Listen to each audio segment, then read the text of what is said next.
Number 15 branch account ನ prepare ಮಾಡಿ ಅಂತ ಹೇಳ್ತಾ ಇದ್ದಾನೆ. ನೆಲಮಂಗಲ ಬ್ರಾಂಚ್ ಅಕೌಂಟ್ ನ ಪ್ರಿಪೇರ್ ಮಾಡ್ಬೇಕಂತ in the books of Kolar head office ಅಂತ ಹೇಳ್ತಾ ಇದ್ದಾನೆ.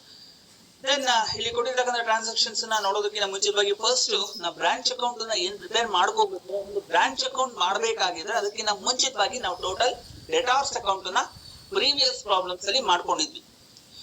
ಬಿಕಾಸ್ ಏನಕ್ಕಪ್ಪ ಮಾಡ್ಕೊಂಡಿದ್ವಿ ಅಂತ ಹೇಳೋದಾಗ, ಬ್ರಾಂಚ್ ಅಕೌಂಟ್ ಅಲ್ಲಿ ನಾವು ಓಪನಿಂಗ್ ವ್ಯಾಲ್ಯೂ ಆಫ್ ಡೆಟಾರ್ಸ್ ನ ತಗೊಳ್ತಾ ಇದ್ವಿ, ಕ್ಲೋಸಿಂಗ್ ವ್ಯಾಲ್ಯೂ ಆಫ್ ಡೆಟಾರ್ಸ್ ನ ತಗೊಳ್ತಾ ಇದ್ವಿ, ಅಂಡ್ ಅದೇ ರೀತಿನ ಕ್ಯಾಶ್ ರಿಸೀವ್ಡ್ ಫ್ರಮ್ ಡೆಟಾರ್ಸ್ ನ ತಗೊಳ್ತಾ ಇದ್ವಿ. ಸೊ ಎಲ್ಲಾ ಇನ್ಫಾರ್ಮೇಶನ್ ಈ ಪ್ರಾಬ್ಲಮ್ ಅಲ್ಲಿ ಕೊಟ್ಟಿರೋದ್ರಿಂದ ನಾವು ಈ ಒಂದು ಪ್ರಾಬ್ಲಮ್ ಅಲ್ಲಿ ಟೋಟಲ್ ಡೆಟಾರ್ಸ್ ಅಕೌಂಟ್ ನ ಪ್ರಿಪೇರ್ ಮಾಡೋದು ನೆಸಿಟಿ ಇಲ್ಲ. ಬಿಕಾಸ್ ನಮಗೆ ಟೋಟಲ್ ಡೆಟಾರ್ಸ್ ಅಕೌಂಟ್ ಯಾವಾಗ ಪ್ರಿಪೇರ್ ಮಾಡಬೇಕು ಅಂತ ಹೇಳೋದಾದ್ರೆ, ಇಟ್ ಮೇ ಬಿ ನಮಗೆ ಓಪನಿಂಗ್ ಬ್ಯಾಲೆನ್ಸ್ ಆಫ್ ಡೆಟಾರ್ಸ್ ಅಥವಾ closing balance of debtors or cash received from debtors ನಮಗ್ ಗೊತ್ತಿಲ್ಲ ಅಂತ ಹೇಳಿದ್ರೆ ನಾವು branch or total debtors account ನಾವು ಪ್ರಿಪೇರ್ ಮಾಡ್ತಾ ಇದ್ವಿ. ಸೊ ಇಲ್ಲಿ ಮೂರು ಕೊಟ್ಟಿರೋದ್ರಿಂದ ನಾವೀಗ ಟೋಟಲ್ ಡೆಟಾರ್ಸ್ ಅಕೌಂಟ್ ನ ಪ್ರಿಪೇರ್ ಮಾಡುವಂತಹ ನೆಸಿಟಿ ಇಲ್ಲ. ಅಂಡ್ ಅದ್ರ ಜೊತೆಲಿ ಇಲ್ಲಿ ಕ್ರೆಡಿಟರ್ಸ್ ಕೊಡ್ತಾ ಇದ್ದಾನ. ದಟ್ ಈಸ್ ಆ ಕ್ರೆಡಿಟರ್ಸ್ ರಿಲೇಟೆಡ್ ಇನ್ಫಾರ್ಮೇಶನ್ ಏನ್ ಕೊಟ್ಟಿದಾನ, ಓಪನಿಂಗ್ ಬ್ಯಾಲೆನ್ಸ್ ಆಫ್ ಕ್ರೆಡಿಟರ್ಸ್ ಕೊಟ್ಟಿದಾನ, ಕ್ಲೋಸಿಂಗ್ ಬ್ಯಾಲೆನ್ಸ್ ಆಫ್ ಕ್ರೆಡಿಟರ್ಸ್ ಕೊಟ್ಟಿದಾನ, ಅಂಡ್ ಅದೇ ರೀತಿನ ಆ ಒಂದು ನಮ್ಮ ಹತ್ರ ಎಷ್ಟು ಅಮೌಂಟ್ ಕಲೆಕ್ಟ್ ಆಗಿರತ್ತ, ನಮ್ಮ ಹತ್ರ ಎಷ್ಟು ಅಮೌಂಟ್ ಕಲೆಕ್ಟ್ ಆಗಿರತ್ತ ಅದರಲ್ಲಿ ಆ ಒಂದು ಕ್ರೆಡಿಟರ್ಸ್ ಗೆ ಎಷ್ಟು ಅಮೌಂಟ್ ಕೊಡ್ತಾ ಇದೀವಿ, ಪೇಮೆಂಟ್ ಮಾಡ್ತಾ ಇದೀವಿ ಅನ್ನೋ ಒಂದು ಡೀಟೇಲ್ಸ್ ನ ಕೂಡ ಕೊಡ್ತಾ ಇದ್ದಾನೆ. ಅಂಡ್ ಆಫ್ ಕೋರ್ಸ್ ಅದೇ ರೀತಿನ ಕ್ರೆಡಿಟ್ ಪರ್ಚೇಸಸ್, ಕ್ರೆಡಿಟ್ ಸೇಲ್ಸ್ ಕೂಡ ಕೊಡ್ತಾ ಇದ್ದಾನೆ.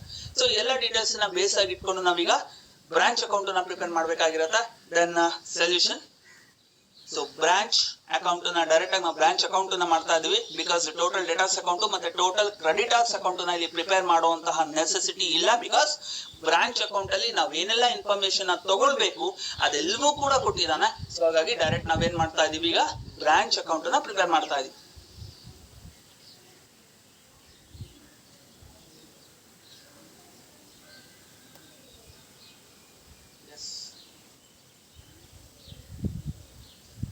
ಪೇಜ್ನ ಡಿವೈಡ್ ಮಾಡಿಕೊಂಡು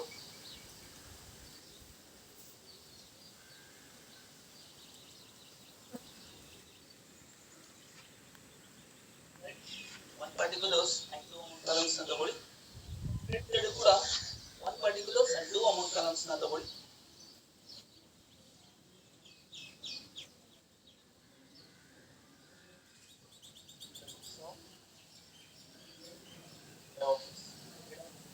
ಹೇಳ್ತಾ ಇದ್ದಾನೆ ಯಾವ್ದಂತ ಹೆಡ್ ಆಫೀಸ್ ಅಂತ ಹೇಳ್ತಾ ಇದ್ದಾನೆ. ಬ್ರಾಂಚ್ ಅಕೌಂಟ್ ನ ಪ್ರಿಪೇರ್ ಮಾಡ್ತಾ ಇದೀವಿ. ಯಾವ ಬ್ರಾಂಚ್ ಇದು? ನೆಲಮಂಗಲ ಬ್ರಾಂಚ್. ಬರ್ಕೊಳ್ಳಿ.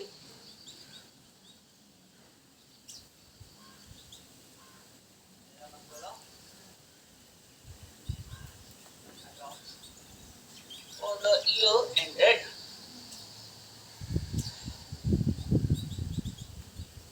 31st March of year of the 2015. 31st March 2015. Here closing ಯಾವುದು ಡೆಬಿಟ್ ಸೈಡ್ ಯಾವುದು ಕ್ರೆಡಿಟ್ ಸೈಡ್ ಎಲ್ಲ closing. Then particulars this and amount of this. Credit side ಕೂಡ particulars this amount of this.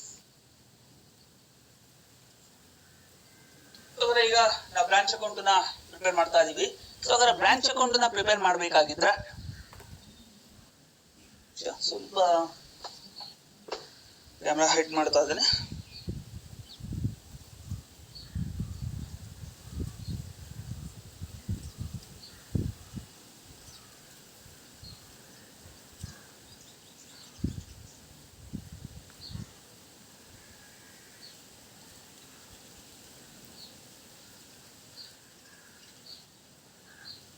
Next one by one ಅವ್ನು ಕೊಟ್ಟಿರ್ತಕ್ಕಂಥ ಒಂದು transactions ನ ಅಥವಾ points ನ ನೋಡ್ತಾ ಹೋಗೋದ್ರಲ್ಲಿ ಫಸ್ಟ್ ಪಾಯಿಂಟ್ ಅಲ್ಲಿ ಏನಂತ ಕೊಟ್ಟಿದ್ದಾನ, petty cash balance on 1/4/2014. Of course petty cash ಅನ್ನೋದು ಅಸೆಟ್, ಅದು ಓಪನಿಂಗ್ ಡೇಟ್ ಅಲ್ಲಿ. ಹಾಗಾಗಿ ಓಪನಿಂಗ್ ಡೇಟ್ ಅಲ್ಲಿ ಕೊಟ್ಟಿರ್ತಕ್ಕಂಥ ಅಸೆಟ್ ಬ್ಯಾಲೆನ್ಸ್ ನ ಯಾವ ಕಡೆ ತಗೋಬೇಕಾಗಿರುತ್ತ, ಡೆಬಿಟ್ ಸೈಡ್ ಅಲ್ಲಿ ತಗೊಳ್ತೀವಿ. ನೋಡಿ ಪೆಟಿ ಕ್ಯಾಶ್ ಬ್ರಾಂಚ್ ಎಷ್ಟಪ್ಪ ಅಮೌಂಟ್ ಅಂತ ಹೇಳೋದಾದ್ರೆ rupees 4000 ಅಂತ ಅಮೌಂಟ್ ಕಾಲಮ್ ಅಲ್ಲಿ ಬರ್ಕೊಳ್ಳಿ. 4000 rupees. ನೆಕ್ಸ್ಟ್ ಅದಾದ್ಮೇಲೆ ಏನಪ್ಪಾ number 2 pet cash balance closing balance ನ ಕೊಡ್ತಾ ಇದ್ದಾನ. ಹಾಗಾದ್ರೆ ಕ್ಲೋಸಿಂಗ್ ಬ್ಯಾಲೆನ್ಸ್ ಕ್ರೆಡಿಟ್ ಸೈಡ್ ಅಲ್ಲಿ ತಗೊಳ್ತೀವಿ. ಹಾಗಾದ್ರೆ ಕ್ರೆಡಿಟ್ ಸೈಡ್ ಅಲ್ಲಿ ಓಕೆ ಬೈ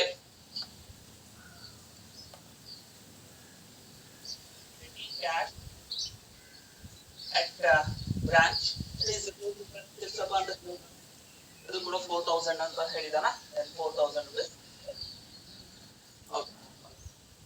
ನೆಕ್ಸ್ಟ್ ಅದಾದ್ಮೇಲೆ ಏನ ಸ್ಟಾಕ್ 14 ಅಲ್ಲಿ ಕೊಡ್ತಾ ಇದ್ದಾನ. ಆ ಒಂದು ಸ್ಟಾಕ್ ಅಲ್ಲಿ ಫರ್ದರ್ 2 ಟೈಪ್ ಸ್ಟಾಕ್ ಅನ್ನ ಕೊಟ್ಟಿದ್ದಾನೆ. ಯಾವ್ದಪ್ಪ ಅಂತ ಹೇಳೋದಾದ್ರೆ received from head office, purchase from out.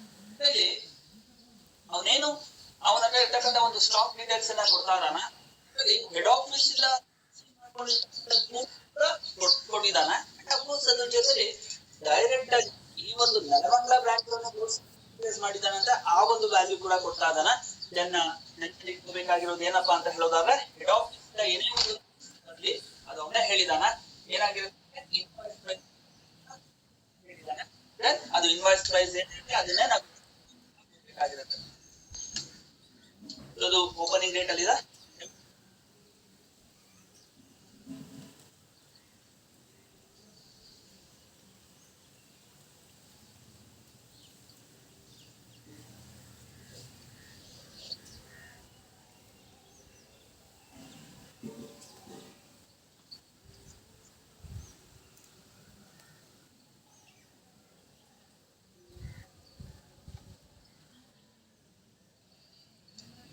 Stock opening date ಅಲ್ಲಿ ಕೊಟ್ಟಿದ್ದಾನಲ್ಲ, ಡೆಬಿಟ್ ಮಾಡಿ ಅದನ್ನ ಟು ಸ್ಟಾಕ್ ಅದನ್ನ ಅಂಡರ್ಲೈನ್ ಮಾಡ್ಕೊಂಡು ಹೆಡ್ ಆಫೀಸ್ ಇಂದ ಕೂಡ ಗೂಡ್ಸ್ ಬರ್ತಾ ಇದೆ ಅಂತಲ್ಲ, ಹಾಗಾಗಿ 1 by 1 ಬರ್ಬಿಡಿ. ಏನಂತ ಕೊಟ್ಟಿದ್ದಾನಪ್ಪ ಅಂತ ಹೇಳೋದಾದ್ರೆ goods received from head office ಅಂತ ಆಸ್ ಇಟ್ ಇಸ್ ಹಾಗೆ ಬರ್ಕೊಂಡ್ಬಿಡಿ. Goods received from head office ಅಂದ್ರೆ ಹೆಡ್ ಆಫೀಸ್ ಇಂದ ಎಷ್ಟು ವರ್ಕ್ ಇರ್ತಕ್ಕಂಥ ಗೂಡ್ಸ್ ನ ರಿಸೀವ್ ಮಾಡ್ತಾ ಇದ್ದಾನಪ್ಪ ಅಂತ ಹೇಳೋದಾದ್ರೆ 12,800 ಅಂತ ಇನ್ನ ನಮ್ಮ ಕಾಲಮಲ್ಲಿ ಬರ್ಕೊಳ್ಳಿ. Rupees 12,800 rupees.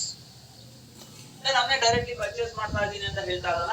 ಸೊ ಹಾಗಾಗಿ ಇಲ್ಲಿ ಹೆಡ್ ಆಫೀಸ್ ಮತ್ತೆ ಹೇಳ್ತಾ ಇದ್ದೀನಿ, ಹೆಡ್ ಆಫೀಸ್ ಇಂದ ಏನೇ ಒಂದು ಗೂಡ್ಸ್ ನ ರಿಸೀವ್ ಮಾಡ್ಕೊಳ್ಳಿ, ಅದು ಆಲ್ವೇಸ್ ಏನಾಗಿರುತ್ತೆ ಇನ್ವಾಯ್ಸ್ ಪ್ರೈಸ್ ಅಲ್ಲಿ ಇದೆ ಅಂತ. ಹಾಗಾಗಿ ಬ್ರಾಕೆಟ್ ಅಲ್ಲಿ ನೀಟಾಗಿ ಬರ್ಕೊಂಡ್ಬಿಡಿ, ಇನ್ವಾಯ್ಸ್ ಪ್ರೈಸ್ ಅಂತ ಮಾರ್ಕ್ ಮಾಡ್ಕೊಳ್ಳಿ. ಯಾವ್ದಕ್ಕೆ goods received from head office ಅಂತ ಬರ್ಕೊಂಡಿದ್ದೀರಲ್ಲ, ಬ್ರಾಕೆಟ್ ಅಲ್ಲಿ ಇನ್ವಾಯ್ಸ್ ಪ್ರೈಸ್ ಅಂತ ರೆಕಾರ್ಡ್ ಮಾಡಿ. ಅವನು ಡೈರೆಕ್ಟ್ಲಿ ಪರ್ಚೇಸ್ ಮಾಡಿದ ಅಂತ. ಸೊ ಗೂಡ್ಸ್ ಪರ್ಚೇಸ್ಡ್ ಎಷ್ಟು ವರ್ಕ್ ವ್ಯಾಲ್ಯೂ ಇರ್ತಕ್ಕಂಥ ಗೂಡ್ಸ್ ಅವನು ಡೈರೆಕ್ಟ್ ಪರ್ಚೇಸ್ ಮಾಡಿರೋದು ಔಟ್ ಸೈಡ್ ಇಂದ 3,200 rupees ಅಂತ. ದೆನ್ ಈ ಓಪನಿಂಗ್ ಸ್ಟಾಕ್ ಹೆಡ್ ಆಫೀಸ್ ಇಂದ ಬಂದಿರತಕ್ಕಂಥದ್ದು 12,800 ಮತ್ತೆ ಇವನು ಡೈರೆಕ್ಟ್ ಆಗಿ ಪರ್ಚೇಸ್ ಮಾಡಿರೋದು ಔಟ್ ಸೈಡ್ ಅಲ್ಲಿ 3,200. ಎಷ್ಟಾಯ್ತಪ್ಪ ಅಂತ ಹೇಳೋದಾದ್ರೆ rupees 16,000 ಆಗುತ್ತಾ. ಅದನ್ನ ಔಟರ್ ಅಮೌಂಟ್ ಕಾಲಮ್ ಅಲ್ಲಿ ಬರ್ಕೊಳ್ಳಿ. ಓಪನಿಂಗ್ ಸ್ಟಾಕ್ ಬಂದು 16,000 ಅಂದ್ರೆ ಇದು ಬ್ರಾಂಚ್. ನೆಕ್ಸ್ಟ್ ಅದಾದ್ಮೇಲೆ ಇನ್ನ ಗೂಡ್ಸ್ ಸೆಂಟ್ ಟು ಬ್ರಾಂಚ್ ಅಂತ ಮತ್ತೆ ಅಗೇನ್ ಕೊಟ್ಟಿದ್ದಾನ. ಹಾಗಾದ್ರೆ ಗೂಡ್ಸ್ ಸೆಂಟ್ ಟು ಬ್ರಾಂಚ್ ಮತ್ತೆ ಅಗೇನ್ ಹೆಡ್ ಆಫೀಸ್ ಇಂದ ಗೂಡ್ಸ್ ಬರುತ್ತೆ ಅಂತ ಅರ್ಥ, ಬರ್ತಾ ಇದೆ ಅಂತ. ಸೊ ಹಾಗಾಗಿ ಹೆಡ್ ಆಫೀಸ್ ಇಂದ ಏನೇ ಒಂದು ಗೂಡ್ಸ್ ಬ್ರಾಂಚ್ ಬರ್ಲಿ ಅದನ್ನ ಆಲ್ವೇಸ್ ಏನ್ ಮಾಡ್ಬೇಕು ನಾವು ಡೆಬಿಟ್ ಮಾಡ್ತೀವಿ. ಡೆಬಿಟ್ ಸೈಡ್ ಅಲ್ಲಿ ಬರ್ಕೊಳ್ಳಿ to goods sent to branch it is ಹಾಗೆ ಬರ್ಕೊಳ್ಳಿ. ಗೂಡ್ಸ್ ಸೆಂಟ್ ಟು ಬ್ರಾಂಚ್ ಮತ್ತೊಮ್ಮೆ ನೆನಪು ಮಾಡ್ತಾ ಇದ್ದೀನಿ. ಪ್ರಾಬ್ಲಮ್ ಅಲ್ಲಿ ಕೊಟ್ಟಿಲ್ಲ ಇನ್ವಾಯ್ಸ್ ಪ್ರೈಸ್ ಅಂತ ಹೇಳ್ಬಿಟ್ಟು ಫಸ್ಟ್, ಬಟ್ ಅದನ್ನ ನಾವು ಫಸ್ಟ್ ಅಲ್ಲಿ ನಾವು ಓದ್ಕೊಂಡ್ವಿ ಪ್ರಾಬ್ಲಮ್ ನ. ಏನಪ್ಪಾ ಅಂತ ಹೇಳೋದಾದ್ರೆ ಗೂಡ್ಸ್ ಯಾವುದೇ ಒಂದು ಸ್ಟಾಕ್ ಯಾವುದೇ ಒಂದು ಗೂಡ್ಸ್ ಅನ್ನ ಹೆಡ್ ಆಫೀಸ್ ಇಂದ ನಾವೇನ್ ರಿಸೀವ್ ಮಾಡ್ಕೊತೀವಿ ಅದು ಆಲ್ವೇಸ್ ಏನಾಗಿರುತ್ತಂತ ಕಾಸ್ಟ್ ಪ್ಲಸ್ 25% ಇರುತ್ತಂತ. ಹಾಗಾಗಿ ಇದು ಕೂಡ ಇನ್ವಾಯ್ಸ್ ಪ್ರೈಸ್ ಆಗಿರುತ್ತೆ. ಬರ್ಕೊಳ್ಳಿ ಇನ್ವಾಯ್ಸ್ ಪ್ರೈಸ್. ಎಷ್ಟು ವರ್ಕ್ ಆಗಿರ್ತಕ್ಕಂಥ ಗೂಡ್ಸ್ ಅಂತ ಅವನಿಂದ ನಾವು ರಿಸೀವ್ ಮಾಡ್ಕೊಳ್ತಾ ಇರೋದು ಅಂತ ಹೇಳೋದಾದ್ರೆ rupees 1,36,000.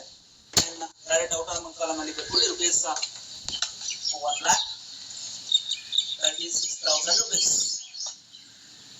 ನೆಕ್ಸ್ಟ್ ಅದಾದ್ಮೇಲೆ ಇನ್ನ ಮತ್ತೆ ನೋಡ್ತಾ ಹೋಗೋದಾದ್ರೆ ಇಲ್ಲಿ ಕ್ಯಾಶ್ ಸೇಲ್ಸ್ ಕೊಟ್ಟಿದ್ದಾನ. ದೆನ್ ಸೇಲ್ಸ್ ಆದ್ರೆ ಏನ್ ಬರುತ್ತೆ ನಮ್ಗೆ ಕ್ಯಾಶ್ ಬರುತ್ತೆ. ಆ ಒಂದು ಕ್ಯಾಶ್ ನ ಬ್ರಾಂಚ್ ಏನ್ ಮಾಡ್ತಾನೆ ಹೆಡ್ ಆಫೀಸ್ ಕಳಿಸ್ಬೇಕು. ಹಾಗಾಗಿ ಯಾವ ಕಡೆ ರೆಕಾರ್ಡ್ ಮಾಡ್ಬೇಕು ಅದನ್ನ ಕ್ರೆಡಿಟ್ ಸೈಡ್ ಅಲ್ಲಿ ನಾವು ರೆಕಾರ್ಡ್ ಮಾಡ್ತೀವಿ. ಎಲ್ಲ ಕೊಡಿ by bank account. By bank account ಅದನ್ನ ಅಂಡರ್ಲೈನ್ ಮಾಡ್ಕೊಂಡು ಅಲ್ಲಿ ಫಸ್ಟ್ ಕ್ಯಾಶ್ ಸೇಲ್ಸ್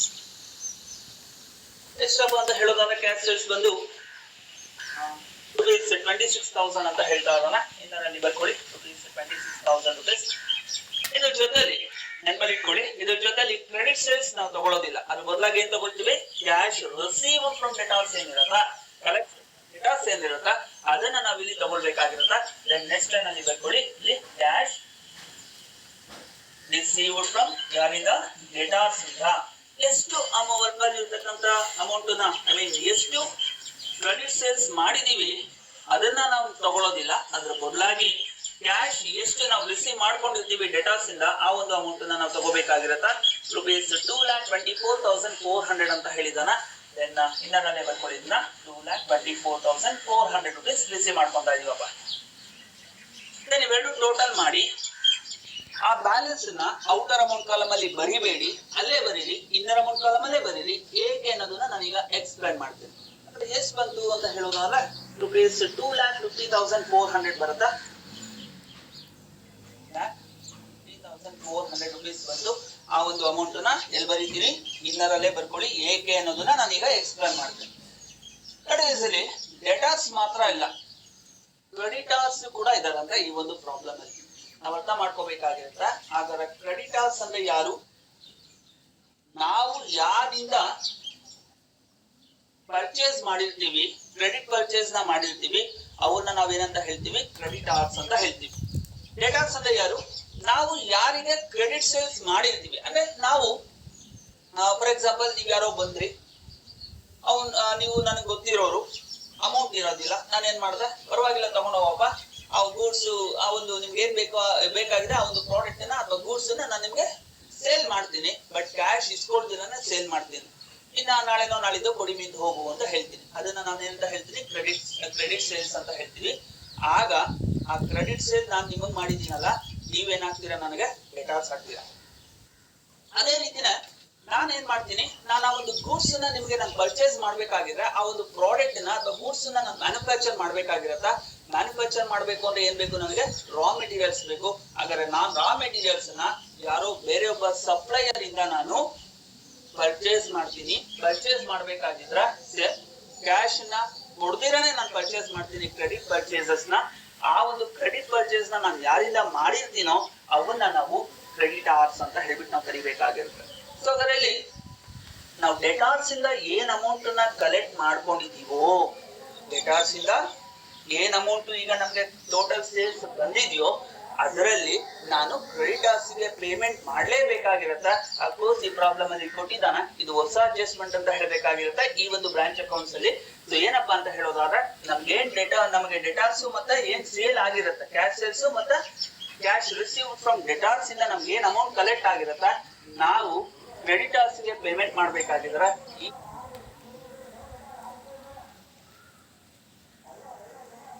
ಒಂದು ಅಮೌಂಟ್ ಇಂದಾನೆ ನಾವು ಪೇಮೆಂಟ್ ಮಾಡ್ಬೇಕಾಗಿರುತ್ತೆ. ದೆನ್ ನೀವು ಬರ್ಕೊಂಡಿರ್ತಕ್ಕಂಥ ಪಾಯಿಂಟ್ಸ್ ಅಲ್ಲಿ ಹುಡುಕ್ತಾ ಬನ್ನಿ.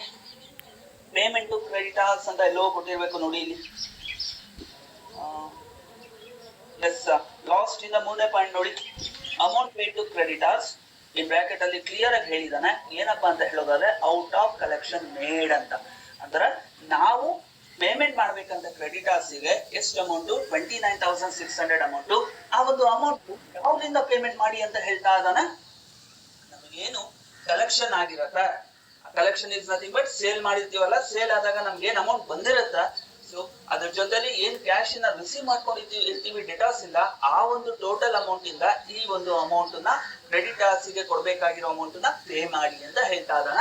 ಹಾಗಾಗಿ ಇದನ್ನ ಇನ್ನರ್ ಅಮೌಂಟ್ ಕಾಲಮ್ ಅಲ್ಲಿ ಬರ್ಕೊಂಡಿದೀವಿ, ರುಪೀಸ್ 2,50,400.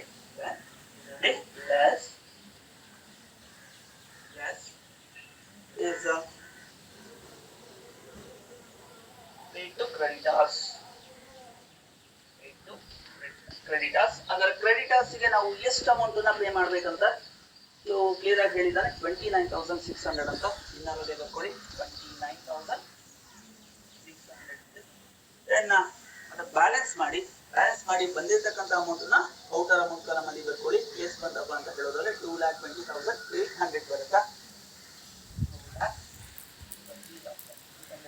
ಅದನ್ನ ಔಟರ್ ಅಮೌಂಟ್ ಕಾಲಮ್ ಅಲ್ಲಿ ಬರ್ಕೊಳ್ಳಿ. ಈ ರೀತಿಯಾಗಿ ನಾವು ಮಾಡಬೇಕಾಗಿದೆ, ಮಾಡಿದೀವಿ ಕೂಡ. ನೆಕ್ಸ್ಟ್ ಹಾಗೆ ಬರೋದಾದ್ರೆ ಕ್ಯಾಶ್ ಸೇಲ್ಸ್ ಆಯ್ತು. ಕ್ರೆಡಿಟ್ ಸೇಲ್ಸ್ ಅಫ್ಕೋರ್ಸ್ ಇಲ್ಲಿ ಬರಲ್ಲ, ಎಲ್ಲಿ ಬರುತ್ತೆ? ಟೋಟಲ್ ಡೇಟಾಸ್ ಅಕೌಂಟ್ ಅಲ್ಲಿ ಬರುತ್ತೆ. ದೆನ್ ನಮಗ್ ಬೇಕಾಗಿರೋ ಬ್ಯಾಂಕ್ ಅಕೌಂಟ್ ಅಲ್ಲಿ ಏನ್ ಬರುತ್ತೆ ಅದನ್ನ ಮಾತ್ರ ನಾವು ತಗೊಳ್ಬೇಕಾಗಿರುತ್ತೆ. ದೆನ್ ಅದಾದ್ಮೇಲೆ ಕಲೆಕ್ಷನ್ ಫ್ರಮ್ ಡೇಟಾಸ್ ಆಲ್ರೆಡಿ ತಗೊಂಡ್ಬಿಟ್ಟಿದೀವಿ. ಡೇಟಾಸ್ ಓಪನಿಂಗ್ ಬ್ಯಾಲೆನ್ಸ್ ಕೊಟ್ಟಿದ್ದ ತಗೊಂಡಿದೀವಿ. ಡೇಟಾಸ್ ಕ್ಲೋಸಿಂಗ್ ಬ್ಯಾಲೆನ್ಸ್ ಕೂಡ ಕೊಡ್ತಾ ಇದಾನ. ನೆಕ್ಸ್ಟ್ ನಿಮ್ಗೆ ಗೊತ್ತಿರೋ ಹಾಗೆ ಇಲ್ಲಿ ಡೇಟಾಸ್ ಕ್ಲೋಸಿಂಗ್ ಬ್ಯಾಲೆನ್ಸ್ ಯಾವ ಕಡೆ ತಗೋಬೇಕಪ್ಪ ಅಂತ ಹೇಳೋದಾದ್ರೆ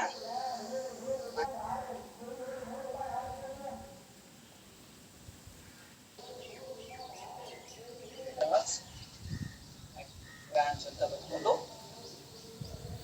ಓಪನಿಂಗ್ ವ್ಯಾಲ್ಯೂ ಆಫ್ ಡೇಟಾಸ್ ತಗೊಂಡಿದ್ದಿಲ್ಲ, ಕರೆಕ್ಟ್? ಅದನ್ನ ಡೆಬಿಟ್ ಸೈಡ್ ಅಲ್ಲಿ ತಗೊಂಡ್ಬಿಡಿ. ಓಪನಿಂಗ್ ವ್ಯಾಲ್ಯೂ ಆಫ್ ಡೇಟಾಸ್ ಇನ್ನೊಂದು ನಾವು ರೆಕಾರ್ಡ್ ಮಾಡಿಲ್ಲ ಅಲ್ಲ, ಅದನ್ನ ಡೆಬಿಟ್ ಸೈಡ್ ಅಲ್ಲಿ ಬರ್ಬಿಡಿ. Debtors at branch opening balance debit side, closing balance credit side ಅಲ್ಲಿ ನಾವು ರೆಕಾರ್ಡ್ ಮಾಡ್ತೀವಿ. ಸೊ ಎಷ್ಟಪ್ಪ ಅಂತ ಹೇಳೋದಾದ್ರೆ ಡೇಟಾಸ್ ರುಪೀಸ್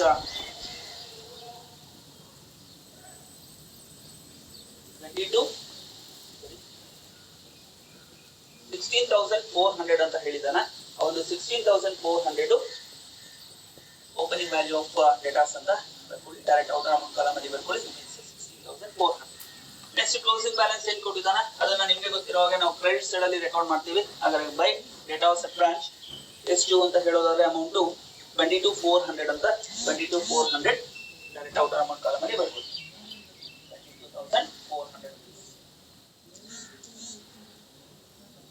ನೆಕ್ಸ್ಟ್ ಆಮೇಲೆ ಮತ್ತೆ ಮುಂದಕ್ಕೆ ನೋಡ್ತಾ ಹೋಗೋದಾದ್ರೆ ಇಲ್ಲಿ ಆಫೀಸ್ ಎಕ್ಸ್ಪೆನ್ಸಸ್ ಅಂತ ಕೊಟ್ಟಿದ್ದಾನ. ಬ್ರಾಕೆಟ್ ಅಲ್ಲಿ cash sent from head office. ಇಲ್ಲಿ ಈ ಒಂದು ಬ್ರಾಂಚ್ ಅಲ್ಲಿ ಆಫೀಸ್ ನ ಮೇಂಟೈನ್ ಮಾಡ್ಬೇಕಾದ್ರೆ ಆಫೀಸ್ ರಿಲೇಟೆಡ್ ಎಕ್ಸ್ಪೆನ್ಸಸ್ ಆಗಿದ್ದಂದ್ರೆ ಆ ಎಕ್ಸ್ಪೆನ್ಸಸ್ ನ ಕ್ಯಾಶ್ ಅಲ್ಲಿ ಪೇ ಮಾಡಬೇಕು ಬ್ರಾಂಚ್ ಅವ್ನು. ಆ ಒಂದು ಕ್ಯಾಶ್ ಅಲ್ಲಿ ಪೇಮೆಂಟ್ ಮಾಡ್ಬೇಕಾಗಿದ್ರೆ ಇವನೇನ್ ಮಾಡ್ತಾ ಇದ್ದಾನೆ ಹೆಡ್ ಆಫೀಸ್ ಅವನು, ನೋಡಪ್ಪ ಆಫೀಸ್ ರಿಲೇಟೆಡ್ ಎಕ್ಸ್ಪೆನ್ಸಸ್ ನ ನೀನ್ ಪೇ ಮಾಡ್ಕೋ, ಇಷ್ಟ ಅಮೌಂಟ್ ಕಳಿಸ್ತಾ ಇದೀನಿ ಅಂತ ಕಳಿಸ್ತಾ ಇದ್ದಾನಂತ. ದೆನ್ ಕ್ಯಾಶ್ ಎಲ್ಲಿಂದ ಬರ್ತಾ ಇರೋದು ನಮ್ಗೆ ಹೆಡ್ ಆಫೀಸ್ ಇಂದ ಬರ್ತಾ ಇದ. ಅದ್ರ ಹೆಡ್ ಆಫೀಸ್ ಇಂದ ಬ್ರಾಂಚ್ ಬರ್ತಾ ಇದೆ ಅಂತ ಹೇಳೋದಾದ್ರೆ ಅದನ್ನ ಆಲ್ವೇಸ್ ಏನ್ ಮಾಡ್ಬೇಕು ಡೆಬಿಟ್ ಮಾಡ್ಬೇಕಾಗಿರುತ್ತೆ. ದೆನ್ ಬರ್ಕೊಳ್ಳಿ ಟು ಬ್ಯಾಂಕ್ ಅಕೌಂಟ್. ಎಕ್ಸ್ಪೆನ್ಸಸ್ ಗೋಸ್ಕರ ಬರ್ತಾ ಇರತಕ್ಕಂತ ಅಮೌಂಟ್ ಇದು. ಎಷ್ಟು ಅಮೌಂಟ್ ಬರ್ತಾ ಇದೆ ಅಂತ ನೋಡೋದಾದ್ರೆ ಇಲ್ಲಿ 60,000 ಅಂತ ಹೇಳಿದಾನ. ಡೈರೆಕ್ಟ್ ಔಟರ್ ಅಮೌಂಟ್ ಕಾಲಮ್ ಅಲ್ಲಿ ಬರ್ಕೊಳ್ಳಿ 60,000 rupees. ಆದ್ಮೇಲೆ ನೆಕ್ಸ್ಟ್ ನೋಡ್ತಾ ಹೋಗೋದಾದ್ರೆ ಸ್ಟಾಕ್ ಆನ್ ಹ್ಯಾಂಡ್ ಅಂತ ಕೊಟ್ಟಿದ್ದಾನ. 31st March 2000 stock on hand 31st March 2015. So ಇಲ್ಲಿ ಕ್ಲೋಸಿಂಗ್ ಡೇಟ್ ಅನ್ನ ಕೊಡ್ತಾ ಇದ್ದ. ಹಾಗಾದ್ರೆ ಕ್ಲೋಸಿಂಗ್ ಡೇಟ್ ಕೊಟ್ಟಿದ್ದಾನೆ ಅಂತ ಹೇಳೋದಾದ್ರೆ ಅದನ್ನ ನಾವೇನಂತ ಹೇಳ್ತೀವಿ ಕ್ಲೋಸಿಂಗ್ ಸ್ಟಾಕ್ ಅಂತ ಹೇಳ್ತೀವಿ. ಅಫ್ಕೋರ್ಸ್ ನಿಮ್ಗೆ ಗೊತ್ತಿರೋ ಇಲ್ಲಿ ಓಪನಿಂಗ್ ಸ್ಟಾಕ್ ಅನ್ನ ಏನ್ ಮಾಡಿದ್ರಿ ಡೆಬಿಟ್ ಮಾಡಿದ್ರಿ. ಹಾಗಾದ್ರೆ ಕ್ಲೋಸಿಂಗ್ ಸ್ಟಾಕ್ ಅನ್ನ ಏನ್ ಮಾಡ್ಬೇಕು ಕ್ರೆಡಿಟ್ ಮಾಡ್ಬೇಕಾಗಿರುತ್ತಾ. ಕ್ರೆಡಿಟ್ ಸೈಡ್ ಅಲ್ಲಿ ಬರ್ಕೊಳ್ಳಿ ಬೈ ಸ್ಟಾಕ್ ಅಟ್ ಬ್ರಾಂಚ್. ಅದನ್ನ ಅಂಡರ್ಲೈನ್ ಮಾಡ್ಕೊಂಡು ಮತ್ತೊಮ್ಮೆ ಹೇಳ್ತಾ ಇದ್ದೀನಿ, ಹೆಡ್ ಆಫೀಸ್ ಇಂದ ಏನೇ ಒಂದು ಗೂಡ್ಸ್ ಅಥವಾ ಸ್ಟಾಕ್ ಬರ್ಲಿ ಅದು ಏನಾಗಿರುತ್ತೆ ಆಲ್ವೇಸ್ ಇನ್ವಾಯ್ಸ್ ಪ್ರೈಸ್ ಅಲ್ಲಿ ಇರುತ್ತೆ. ಸೊ ಅದನ್ನ ನೆನಪಲ್ಲಿ ಇಟ್ಕೊಳ್ಳಿ. ಸೊ ನೆಕ್ಸ್ಟ್ ಇಲ್ಲಿ ಕೊಟ್ಟಿರ್ತಕ್ಕಂಥದ್ದು goods received from head office ಅಂತ ಇದೆಯಲ್ಲ, ನೆನ್ ಬರ್ಕೊಳ್ಳಿ ರೈಟ್ ಸ್ಟಾಕ್ ಅಟ್ ಬ್ರಾಂಚ್ ಅಂತ ಬರ್ಕೊಂಡು ಅದರಲ್ಲಿ ಹೆಡ್ ಆಫೀಸ್ ಇಂದ ಗೂಡ್ಸ್ ರಿಸೀವ್ ಮಾಡ್ಕೊಂತ ಇದೀವಲ್ಲ ಅದನ್ನ ನೀಟಾಗಿ ಬರ್ಕೊಳ್ಳಿ. Goods received from head office. Head office ಇಂದ ಏನೇ ಒಂದು ಗೂಡ್ಸ್ ರಿಸೀವ್ ಆಗಿ ಯಾವ ಪ್ರೈಸ್ ಅಲ್ಲಿ ಇರುತ್ತೆ ಅದು ಲೋಡೆಡ್ ಪ್ರೈಸ್ ಆರ್ ಅದನ್ನ ಇನ್ವಾಯ್ಸ್ ಪ್ರೈಸ್ ಅಂತಾನು ಹೇಳ್ತೀವಿ. ಇನ್ವಾಯ್ಸ್ ಪ್ರೈಸ್ ಅಲ್ಲಿ ಇರುತ್ತಾ ಎಷ್ಟು ಅಂತ ಅಮೌಂಟ್ ಅಂತ ಹೇಳೋದಾದ್ರೆ ಇಲ್ಲಿ rupees 12,000 ಅಂತ ಹೇಳಿದಾನ. ಇಂಧನ ಅಮೌಂಟ್ ಕಾಲಮ್ ಅಲ್ಲಿ ಬರ್ಕೊಳ್ಳಿ rupees 12,000. ನೆಕ್ಸ್ಟ್ ಅದೇ ರೀತಿನ ಅವನು ಔಟ್ ಸೈಡ್ ಅಲ್ಲಿ ಕೂಡ ಪರ್ಚೇಸ್ ಮಾಡಿದ್ನಲ್ಲ ಅದನ್ನ ಕೂಡ ಕೊಟ್ಟಿದ್ದಾನೆ ಇಲ್ಲಿ. ಅದನ್ನ ಕೂಡ ನಾವು ನೋಡಿಸ್ಲೇಬೇಕಾಗಿರುತ್ತೆ ಅಥವಾ ರೆಕಾರ್ಡ್ ಮಾಡ್ಲೇಬೇಕಾಗಿರುತ್ತೆ. ಅದನ್ನ ಬರ್ಕೊಳ್ಳಿ purchased goods purchased from out side. Goods purchased from out side. So ಎಷ್ಟು ಅಮೌಂಟ್ ಕೊಟ್ಟು ಪರ್ಚೇಸ್ ಮಾಡಿರೋದು ಅಂತ ಹೇಳೋದಾದ್ರೆ ಇಲ್ಲಿ rupees 4,000 ಅಂತ ಇಂಧನಲ್ಲಿ ಬರ್ಕೊಳ್ಳಿ 4,000 rupees. ನಿಮ್ಗೆ ಗೊತ್ತಿರೋ ಹಾಗೆ ಟೋಟಲ್ ಎಷ್ಟಾಗುತ್ತಪ್ಪ ಅಂತ ಹೇಳೋದಾದ್ರೆ ಅಲ್ಲಿಗೆ 12,000 ಪ್ಲಸ್ 4,000 16,000 ಆಗುತ್ತಾ. ಡೈರೆಕ್ಟ್ ಔಟರ್ ಅಮೌಂಟ್ ಕಾಲಮ್ ಬರ್ಕೊಳ್ಳಿ ಅದನ್ನ ಟೋಟಲ್ ನ.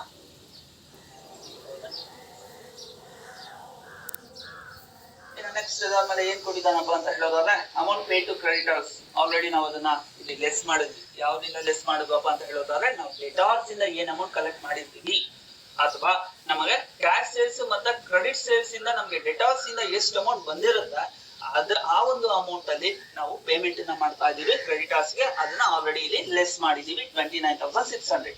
ಇನ್ನು ನೆಕ್ಸ್ಟ್ ಪಾಯಿಂಟ್ ನೋಡೋದಾದ್ರೆ ಇಲ್ಲಿ ಕ್ರೆಡಿಟರ್ಸ್ ಓಪನಿಂಗ್ ಬ್ಯಾಲೆನ್ಸ್ ಕೊಟ್ಟಿದ್ದಾನ, ಕ್ಲೋಸಿಂಗ್ ಬ್ಯಾಲೆನ್ಸ್ ಕೊಟ್ಟಿದ್ದಾನ. ಹಾಗಾದ್ರೆ ಕ್ರೆಡಿಟರ್ಸ್ ಓಪನಿಂಗ್ ಬ್ಯಾಲೆನ್ಸ್ ಮತ್ತೆ ಕ್ಲೋಸಿಂಗ್ ಬ್ಯಾಲೆನ್ಸ್ ಏನ್ ಕೊಟ್ಟಿದ್ದಾನ ನಿಮ್ಗೆ ಗೊತ್ತಿದೆ. ಕ್ರೆಡಿಟರ್ಸ್ ಅನ್ನೋದು ಏನು, ಲಯಬಿಲಿಟಿ. ಹಾಗಾದ್ರೆ ಲಯಬಿಲಿಟೀಸ್ ಓಪನ್ ಬ್ಯಾಲೆನ್ಸ್, ಲಯಬಿಲಿಟೀಸ್ ನ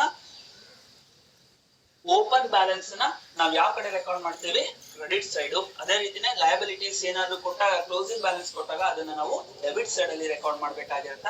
ದೆನ್ ಇಲ್ಲಿ ಕ್ರೆಡಿಟರ್ಸ್ ಅನ್ನೋದು ಲಯಬಿಲಿಟಿ, ಅದು ಓಪನಿಂಗ್ ವ್ಯಾಲ್ಯೂ ಕೊಟ್ಟಿದ್ದಾನ, ಅದನ್ನ ಯಾವ ಕಡೆ ರೆಕಾರ್ಡ್ ಮಾಡ್ತೀವಿ, ಈಗ ಕ್ರೆಡಿಟ್ ಸೈಡ್ ಅಲ್ಲಿ ಬರ್ಕೊಳ್ಳಿ. ಕ್ರೆಡಿಟರ್ಸ್ ಅಟ್ ಬ್ರಾಂಚ್ 1600 ಅಂತ ಡೈರೆಕ್ಟ್ ಔಟ್ ಅಮೌಂಟ್ ಕಾಲಮ್ ಅಲ್ಲಿ ಬರ್ಕೊಳ್ಳಿ. 1600 rupees. ಮತ್ತೆ ಕ್ಲೋಸಿಂಗ್ ವ್ಯಾಲ್ಯೂ ಕೊಟ್ಟಿದ್ದಾನೆ. Of course liabilities closing balance always ಏನ್ ಮಾಡಬೇಕು, ಡೆಬಿಟ್ ಸೈಡ್ ಅಲ್ಲೇ ನಾವು ತಗೊಳ್ಳಿ. Creditors at branch 2400 rupees. ಕೊಟ್ಟಿರ್ತಕ್ಕಂಥ ಟ್ರಾನ್ಸಾಕ್ಷನ್ಸ್ ಎಲ್ಲವೂ ಕೂಡ ನಾವು ರೆಕಾರ್ಡ್ ಮಾಡಿದೀವಿ. ಬಟ್ ನಾವು ನೆನಪಲ್ಲಿ ಇಟ್ಕೋಬೇಕಾಗಿರೋದು ಏನಪ್ಪಾ ಅಂತ ಹೇಳೋದಾದ್ರೆ, ಇನ್ವಾಯ್ಸ್ ಪ್ರೈಸ್ ಏನಿದೆ, ಆ ಇನ್ವಾಯ್ಸ್ ಪ್ರೈಸ್ ಅನ್ನ ನಾವು, ಆ ಒಂದು ಇನ್ವಾಯ್ಸ್ ಪ್ರೈಸ್ ಅಮೌಂಟ್ ಅನ್ನ ನಾವು ಆಲ್ವೇಸ್ ನಾವು ಮತ್ತೆ ತೋರಿಸಲೇಬೇಕಾಗಿರುತ್ತೆ. ಸೊ ಹಾಗಾಗಿ ಯಾವ್ಯಾವೆಲ್ಲ ಇನ್ವಾಯ್ಸ್ ಪ್ರೈಸ್ ಅಂತ ಬ್ರಾಕೆಟ್ ಅಲ್ಲಿ ಬರ್ಕೊಂಡಿದ್ರಿ, ಡೆಬಿಟ್ ಸೈಡ್ ಅಲ್ಲಿ ನೋಡಿ ಕಳಿಸ್ತೀವಿ. ಡೆಬಿಟ್ ಸೈಡ್ ಅಲ್ಲಿ ಸ್ಟಾಕ್ ಅಟ್ ಬ್ರಾಂಚ್, ಆ ಸ್ಟಾಕ್ ಅಲ್ಲಿ ಹೆಡ್ ಆಫೀಸ್ ಇಂದ ನಾವೇನ್ ಗೂಡ್ಸ್ ರಿಸೀವ್ ಮಾಡ್ಕೊಂಡಿದೀವಿ ಅದು ಆಲ್ವೇಸ್ ಇನ್ವಾಯ್ಸ್ ಪ್ರೈಸ್ ಅಲ್ಲಿ ಇರ್ತದೆ. ಹಾಗಾಗಿ ಅದನ್ನ ಡೆಬಿಟ್ ಸೈಡ್ ಅಲ್ಲಿ ರೆಕಾರ್ಡ್ ಮಾಡಿದ್ವಲ್ಲ, ಈಗ ಏನ್ ಮಾಡ್ತೀವಿ, ಅದನ್ನ ಕ್ರೆಡಿಟ್ ಸೈಡ್ ಅಲ್ಲಿ ನಾವು ತೋರಿಸಬೇಕಾಗಿರುತ್ತೆ ಇನ್ವಾಯ್ಸ್ ಪ್ರೈಸ್ ಎಷ್ಟು ಅಮೌಂಟ್ ಅನ್ನೋದನ್ನ. ಹಾಗಾಗಿ ಕ್ರೆಡಿಟ್ ಸೈಡ್ ಅಲ್ಲಿ ಬರ್ಕೊಳ್ಳಿ. By stock reserve account in bracket ಅಲ್ಲಿ ಇನ್ವಾಯ್ಸ್ ಪ್ರೈಸ್ ಅಂತ ಬರ್ಕೊಳ್ಳಿ. ಕನ್ಫ್ಯೂಸ್ ಆಗಿದ್ರೆ ಅಮೌಂಟ್ ಅಲ್ಲಿಂದ ಬಂದಿರೋದು 12,800. ಪ್ರಾಬ್ಲಮ್ ಅಲ್ಲಿ ಕ್ಲಿಯರ್ ಆಗಿ ಹೇಳ್ತಾ ಇರೋಣ. ಎಷ್ಟು ಪರ್ಸೆಂಟ್ ಅಪ್ಪ ಅಂತ ಹೇಳೋದಾದ್ರೆ, ಇಲ್ಲಿ ಇನ್ವಾಯ್ಸ್ ಪ್ರೈಸ್ ಕೊಟ್ಟಿರ್ತಕ್ಕಂಥದ್ದು ದಟ್ ಈಸ್